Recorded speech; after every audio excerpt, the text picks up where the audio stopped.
हम आप गए हैं मेंटल मैथ क्लास 10th की नेक्स्ट पार्ट पर। मैं हूं हरी सर और आप देख रहे हैं मेरा यूट्यूब चैनल चलो कदम बढ़ाए। तो मेंटल मैथ की इस सीरीज में हम करें बच्चों चैप्टर नंबर 4 क्वाड्रेटिक इक्वेशन। आइए नेक्स्ट पार्ट कर लेते हैं।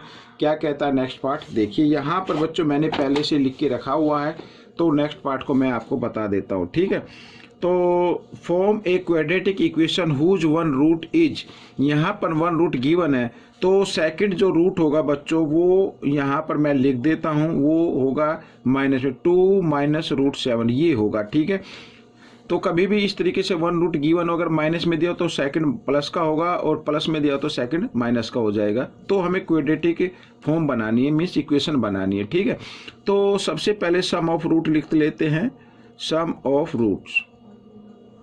तो सम ऑफ रूट्स क्या होगा बच्चों, यहाँ पर 2 प्लस यहाँ पर ये देखो प्लस का साइन और ये प्लस मैंने कर दिया 2 माइनस √7 इस तरीके से, और यहाँ पर प्लस माइनस माइनस होते हैं तो ये आ गया 4, और हमारा जो बनता है -b/a, ये सम ऑफ रूट होता है। तो यहाँ पर a की वैल्यू आपको 1 रख देनी है, तो -4/1 इस तरीके से कर देना है आपको। ठीक है, और यहाँ पर प्रोडक्ट ऑफ रूट भी लिख लेते हैं, प्रोडक्ट ऑफ रूट्स। तो इस तरीके से आपको करना है बच्चों। तो यहाँ पर ये फर्स्ट रूट लिखा मैंने ये, ठीक है, और सेकंड रूट इधर लिख लेते हैं। तो a + b a - b, तो यहाँ पर होगा बच्चों a² - b²। ठीक है, तो इसको सोल्व किया तो 4 और यहाँ पर -7 आ जाएगा, √7 को 2 टाइम्स मल्टीप्लाई किया 7 आ गया, तो यहाँ पर आ गया बच्चों -3 आ गया। ठीक है, हमें क्या करना है, तो इसको लिखते हैं c/a की फॉर्म में। तो c मीन्स -3/a, तो 1 ले लेते हैं।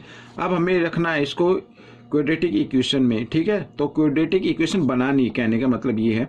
तो x², ठीक है, और यहाँ पर क्योंकि b क्या है माइनस में, तो माइनस कर देते हैं -4x इस तरीके से, और c भी माइनस में तो माइनस ये c कर देते हैं। तो ये आपकी क्वाड्रेटिक इक्वेशन बन गई है। ठीक है, तो आइए करते हैं नेक्स्ट क्वेश्चन। यहाँ पर आप ये ना सोचे कि देखो यहाँ पर क्वाड्रेटिक इक्वेशन की जो फॉर्म होती है ax², ठीक है, प्लस bx और प्लस c, ये होती है। तो a तो 1 है ना, तो 1 रखा, इसलिए मैंने ये 1 लिखने की जरूरत ही नहीं है।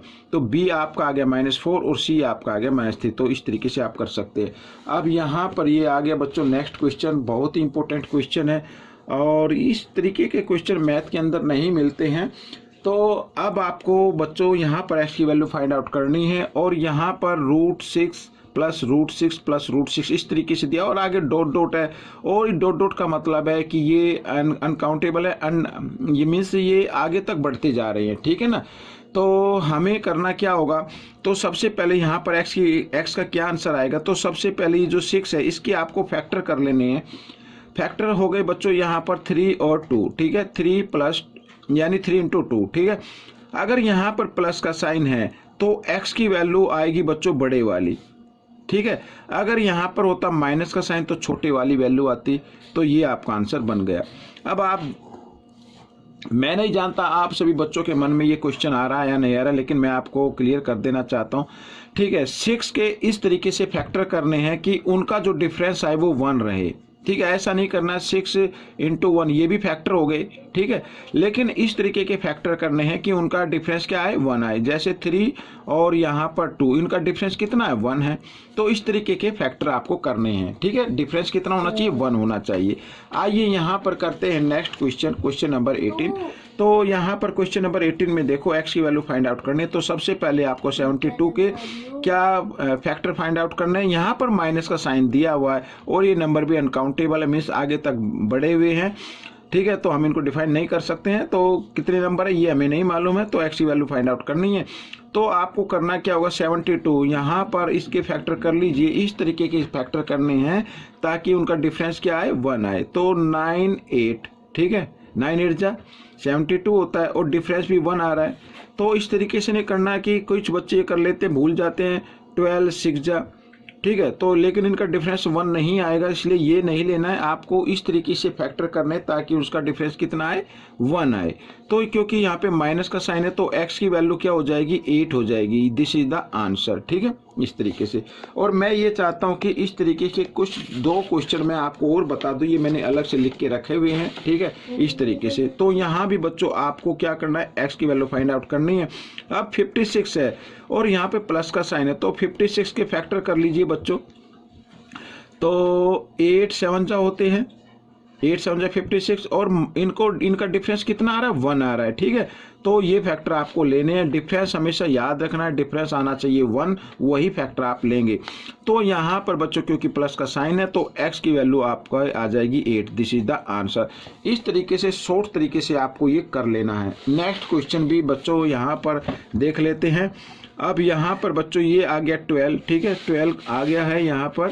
तो 12 के फैक्टर यहाँ पर हम कर लेते हैं, इस तरीके के फैक्टर करने हैं ताकि उनका डिफरेंस क्या आए, 1 आए। तो 4 3 जा 12 होता है। अब क्योंकि माइनस का साइन है तो माइनस में छोटे वाला नंबर आपको लेना है, तो x इक्वल यहाँ पर आपका आंसर आ जाएगा x इक्वल 3। तो इस तरीके से आप प्रैक्टिस कर सकते हैं और मुझे यकीन है कि आप इस क्वेश्चन को 1 सेकंड में या 2 सेकंड में इसको सोल्व कर पाएंगे, ठीक है। तो आइए बढ़ते हैं आगे की तरफ। यहाँ पर क्वेश्चन नंबर 19 पर हम पहुँच चुके हैं। तो क्वेश्चन नंबर 19 क्या कहता है, देखो, if a and b are roots of the equation, यहाँ पर a और b क्या है, रूट्स हैं। फाइंड द वैल्यू ऑफ, यहाँ पर वैल्यू फाइंड आउट करनी है, ठीक है। आइए करना शुरू करते हैं। तो यहाँ पर हम पहले इसको सोल्व कर लेते हैं। देखो a और b का आपको लेना है एलसीएम, यहाँ पर ये आ गया एलसीएम, ठीक है, इस तरीके से। और साथ ही क्रॉस में मल्टीप्लाई भी कर देना है इस तरीके से। तो यहाँ पर आ जाएगा b और प्लस a, ठीक है। यहाँ पर अल्फा और बीटा इसके नाम से हम इसको जानते हैं। तो आप इसको अल्फा को आगे भी लिख सकते हैं और बीटा को पीछे भी लिख सकते हैं, इस तरीके से करते हैं। तो जो भी हमारे रूट्स आएंगे आपको इसमें रख देना है। ऊपर देख रहे हैं सम ऑफ रूट्स आ रहा, नीचे प्रोडक्ट ऑफ रूट्स आ रहा है। आइए निकाल लेते हैं। तो बच्चों यहाँ पर सम ऑफ रूट्स आपका क्या रहेगा, रहने वाला है ये -3 रहने वाला है और प्रोडक्ट ऑफ रूट रहने वाला है बच्चों ये 2, ठीक है। यहाँ पर जो a, देखो ये a और ये b और ये c, b हमेशा क्या होगा, सम ऑफ रूट, और c क्या होगा, प्रोडक्ट ऑफ रूट, ठीक है। तो इस तरीके से ये आपका आंसर आ गया। आइए करते हैं सेकंड पार्ट। यहाँ पर सेकंड पार्ट में भी पहले इसको सोल्व कर लेते हैं। तो a और b को आपको क्या कर लेना है, एलसीएम लेना पड़ेगा, तो सॉरी अल्फा और बीटा का। तो यहाँ पर ये अल्फा और ये बीटा इस तरीके से साथ ही क्रॉस में मल्टीप्लाई कर देना। तो यहाँ पर अल्फा स्क्वायर और प्लस यहाँ पर इसको बीटा बोलेंगे, ये स्क्वायर आ जाएगा।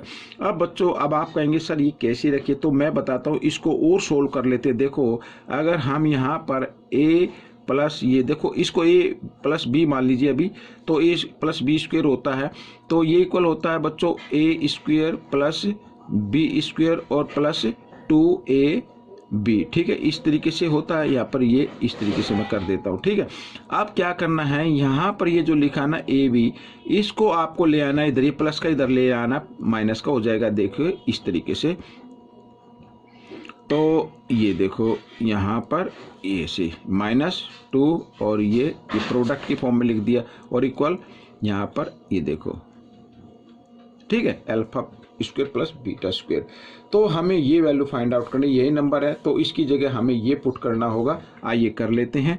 तो यहाँ पर बच्चों देखो ये प्लस b और स्क्वायर और -2 यहाँ पर है इस तरीके से, और नीचे ये है ही आपका अल्फा बीटा, ठीक है, ये ऐसे। अब देखो यहाँ पर ये सम ऑफ रूट है, सम ऑफ रूट क्या 3, तो यहाँ पर लिखेंगे 3 स्क्वायर और -2, यहाँ पे प्रोडक्ट आ रहा है, प्रोडक्ट है आपका 2, तो यहाँ पर 2 लिख दीजिए और यहाँ पर फिर 2, ठीक है। आइए करना शुरू करते हैं। तो 3 को 2 टाइम्स मल्टीप्लाई किया 9 आ गया और माइनस यहाँ पर 2 2 जा 4 आ गया और यहाँ पर 2, तो 9 में से 4 माइनस कर देना है आपको, तो आ जाएगा बच्चों 5 और बाई 2, तो दिस इज द आंसर। बच्चों ये आपका आंसर निकल गया है, ठीक है। तो मुझे उम्मीद है कि आपको ये समझ में आ गया होगा। और हाँ जी हाँ, थोड़ा सा यह मिस हो गया है, तो -3 रखना है इधर, -3 को 2 टाइम्स, क्योंकि माइनस में है ना, तो -3 को 2 टाइम्स मल्टीप्लाएंगे प्लस का आ जाएगा, ठीक है, इस तरीके से। तो आइए करते हैं इस पार्ट का लास्ट क्वेश्चन यहाँ पर, ठीक है। तो क्या कहता है, if one root is negative of the other then what is the coefficient of the middle term of the quadratic equation. अब वन रूट तो मान लीजिए एक नेगेटिव है, मान लीजिए 2 मान लेते हैं, तो सेकंड क्या होगा, पॉजिटिव होगा, ठीक है। हमें यहाँ पर निकालना है coefficient of middle term. Middle term में यानी कि A x square plus B x और प्लस सी, यहाँ पर ये इसका हमें क्या निकालना है, कोफिशिएंट निकालना, मीन्स एक्स का कोफिशिएंट आपको फाइंड आउट करना है मिडल टर्म का। और मिडल टर्म कब आता है, सम ऑफ रूट से आता है। तो सम ऑफ रूट्स यहाँ पर, ठीक है, इस तरीके से सम ऑफ रूट्स, तो एक नेगेटिव है तो सेकंड पॉजिटिव होगा और इनको करेंगे सोल्व तो जीरो आ जाएगा। तो इसका मतलब यहाँ पर जो x का कोफिशिएंट आएगा वो क्या आएगा, जीरो आएगा बच्चों। दिस इज द आंसर, यानी x इक्वल जीरो नहीं है, आंसर आपका जीरो है। ठीक है, कभी आप ये समझे कि सर ने x इक्वल जीरो लिख दिया, जी नहीं, ये x का कोफिशिएंट है तो ये जीरो आपका आंसर बनेगा। ठीक है, तो बच्चों ये पार्ट आपका कंप्लीट हो गया है। आपको ये पार्ट भी कैसा लगा मुझे जरूर बताएं और इसमें से सीख कर दूसरों को जरूर सिखाएं। मिलेंगे नेक्स्ट पार्ट में, till then please keep practising and thanks for watching this video.